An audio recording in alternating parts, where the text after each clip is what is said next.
Hello friends, गमन online classes में आपका स्वागत है। फ्रेंड्स, मैंने पिछली वीडियो में आपको 1857 के विद्रोह के बारे में बता दिया था। उसके आगे क्या परिवर्तन हुए उसके बारे में हम आज यहाँ चर्चा करेंगे। फ्रेंड्स, जो 1857 की क्रांति थी उसके बाद हमारे यहाँ भारत में ब्रिटिश शासन में ने कई बदलाव किए, जिसके अंतर्गत ब्रिटिशों को ये महसूस हो गया था कि भारत में शासन करना भारतीयों के सहयोग के बिना संभव नहीं है। इसलिए उन्होंने सहयोग की नीति को अपनाया और इसके अंतर्गत उन्होंने 3 अधिनियम पारित किए। 1861 का अधिनियम, 1862 और 1909। इसके अंतर्गत क्या हुआ था, सबसे पहले हम 1861 का अधिनियम के बारे में पढ़ेंगे। इसके अंतर्गत ये अधिनियम एक बहुत महत्वपूर्ण हमारे भारतीय इतिहास के लिए, भारतीय संवैधानिक और राजनीतिक इतिहास के लिए बहुत महत्वपूर्ण था। बट इसमें कई त्रुटियां भी थी। बट हम सबसे पहले इसकी विशेषताओं के बारे में जान लें। इसके अंतर्गत सर्वप्रथम क्या 2 महत्वपूर्ण कार्य किए गए थे। सबसे प्रथम था गवर्नर जनरल की विस्तारित परिषद में भारतीय जनता के प्रतिनिधियों को शामिल किया गया तथा उन्हें विधायी कार्य से संबंधित कर दिया गया था। फ्रेंड्स, इससे पहले हमें ब्रिटिश शासन में विधायी कार्यों से संबद्ध नहीं किया गया था तथा हमारी राय को महत्वपूर्ण भी नहीं माना जाता था। इसके बाद उन्होंने विकेंद्रीकरण की शुरुआत की। जैसा कि मैंने आपको पिछले वीडियो में बताया है कि 1833 के चार्टर एक्ट के तहत केंद्रीकरण की शुरुआत हुई थी, लेकिन इसमें उसको खत्म करके इसने मद्रास और बम्बई प्रेसिडेंसियों को विधायी शक्तियां पुनः प्रदान करके विकेंद्रीकरण की शुरुआत की थी। फ्रेंड्स, जैसे कि मैं बता रही हूँ कि इसमें सहयोग नीति को अपनाया गया और भारतीयों को शामिल किया गया। तो इसके अंतर्गत ब्रिटिशों ने 3 लोगों को शामिल किया था। बंगाल के राजा, पटियाला के महाराजा तथा सिरदिनकर राव को इसमें शामिल किया गया था। बट इसमें कई एक सहयोगी अधिनियम भी साबित हुआ, लेकिन इसमें कई त्रुटियां भी थी कि इसके तहत गवर्नर जनरल को सारे अधिकार दे दिए गए थे और ये बजट पर बहस नहीं की जा सकती थी, प्रश्न नहीं किए जा सकते थे। इसलिए इस भारतीयों ने इस अधिनियम का विरोध किया था। उसके बाद क्या हुआ कि 1885 में भारतीय राष्ट्रीय कांग्रेस की स्थापना हुई। इसके अंतर्गत क्या हुआ था कि ए.ओ. ह्यूम थे इसके प्रणेता, जिन्होंने भारतीय राष्ट्रीय कांग्रेस की स्थापना 1885 में की थी और इसके डब्ल्यू.सी. बनर्जी इसके अध्यक्ष थे। दोस्तों, कई बार ये प्रश्न आता है पेपरों में कि भारतीय राष्ट्रीय कांग्रेस की स्थापना किसने की थी और कौन से सन में की गई थी। तो ये आप याद रखें कि भारतीय राष्ट्रीय कांग्रेस की स्थापना 1885 में की गई थी और ए.ओ. ह्यूम के नेतृत्व में की गई थी। दोस्तों, वैसे तो भारतीय राष्ट्रीय कांग्रेस के कई अधिवेशन हुए, लेकिन कुछ महत्वपूर्ण हैं उनके बारे में हम चर्चा करेंगे। भारतीय राष्ट्रीय कांग्रेस का प्रथम अधिवेशन दिसंबर 1885 में हुआ था, जो कि बम्बई में हुआ था। इसकी अध्यक्षता भी डब्ल्यू.सी. बनर्जी ने ही करी थी। इसके अंतर्गत प्रस्ताव रखा गया था कि गवर्नर जनरल की जो विधायी परिषद है उसका विस्तार किया जाना चाहिए तथा उसमें सुधार किया जाना चाहिए, और ये मांग भारतीय राष्ट्रीय कांग्रेस के प्रत्येक अधिवेशन में बराबर होती रही, जिसका अंग्रेजों पर बहुत महत्वपूर्ण प्रभाव पड़ा। इसका 5वां अधिवेशन 1889 में किया गया था। इसमें भी वही मांग दोहराई गई कि गवर्नर जनरल की परिषद को विस्तार तथा उसमें सुधार किया जाना चाहिए।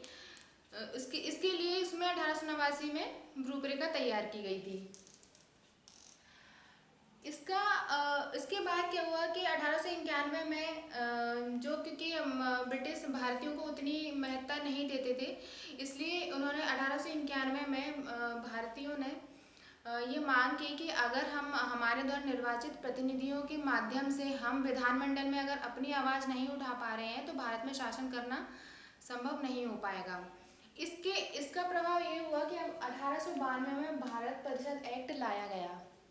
जैसे कि मैं आपको बता रही हूँ कि बार बार मांग की जा रही थी कि गवर्नर जनरल की परिषद में सुधार किया जाना चाहिए तथा उसका विस्तार किया जाना चाहिए। तो उसी का परिणाम ये हुआ कि गवर्नर जनरल की परिषद की में सदस्यों की संख्या बढ़ाकर कम से कम 10 और अधिक से अधिक 16 किया गया तथा इसके अंतर्गत जो कि बजट पर बहस करने का अधिकार पहले नहीं प्राप्त था, बट इसके अंतर्गत परिषदों को विधायी कार्यों के अलावा बजट पर विचार करने का भी अधिकार दिया गया था। इसके बाद आया आपका मार्लियामेंटो सुधार 1909। दोस्तों ये बहुत इंपॉर्टेंट है और ये अक्सर एग्जाम में पूछा जाता है कि मार्ले मिंटो सुधार कौन से सन में आया था और किस लिए लाया गया था। तो मैं आपको बता दूं कि मार्ले मिंटो सुधार बेसिकली मुस्लिमों के सांप्रदायिक प्रतिनिधित्व के लिए लाया गया था। इसी के अंतर्गत इस अधिनियम के द्वारा ही प्रत्येक निर्वाचन के आधार पर मुस्लिमों के लिए सांप्रदायिक प्रतिनिधित्व का प्रावधान किया गया था। इसके अंतर्गत क्या होता था कि केवल मुस्लिम सदस्य मुस्लिम सदस्य को केवल मुस्लिम मतदाता ही चुन सकते थे। ठीक है। और मिंटो को ही सांप्रदायिक प्रतिनिधित्व का जनक कहा जाता है। ये अक्सर पूछा जाता है कि किसको सांप्रदायिक प्रतिनिधित्व का जनक कहा जाता है, तो मिंटो को कहा जाता है।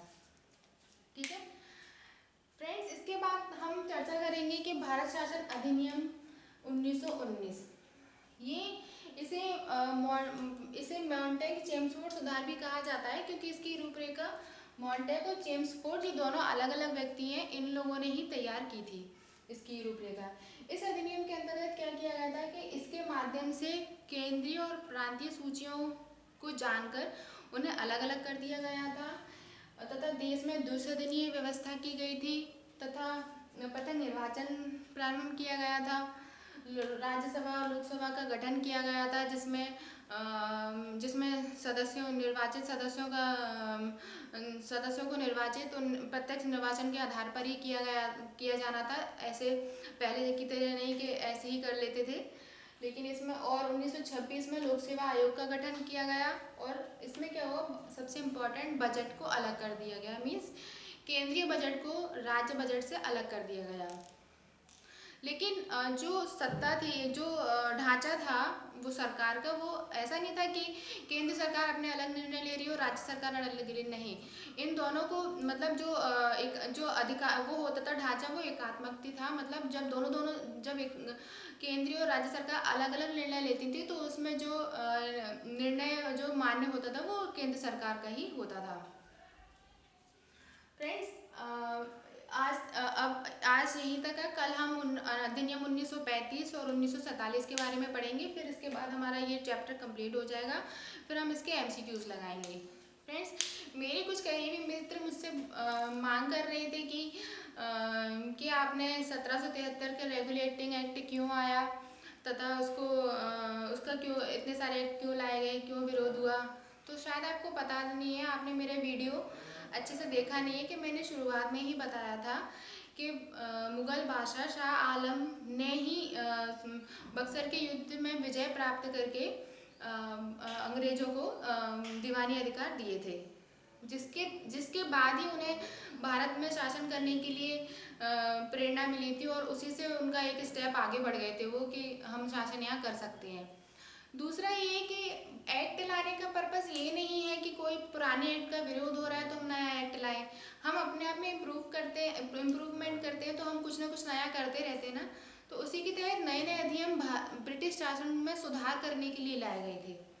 ठीक है, तो धन्यवाद दोस्तों। प्लीज़ अगर मैं आपको मेरा वीडियो पसंद आया तो लाइक शेयर एंड सब्सक्राइब ज़रूर करें। मुझे इतना टीचिंग एक्सपीरियंस अभी नहीं है गाइस, मेरा फर्स्ट टाइम है तो मुझे थोड़ा सा प्रॉब्लम हो रही है, बट मैं डे बाय डे इम्प्रूवमेंट करूँगी।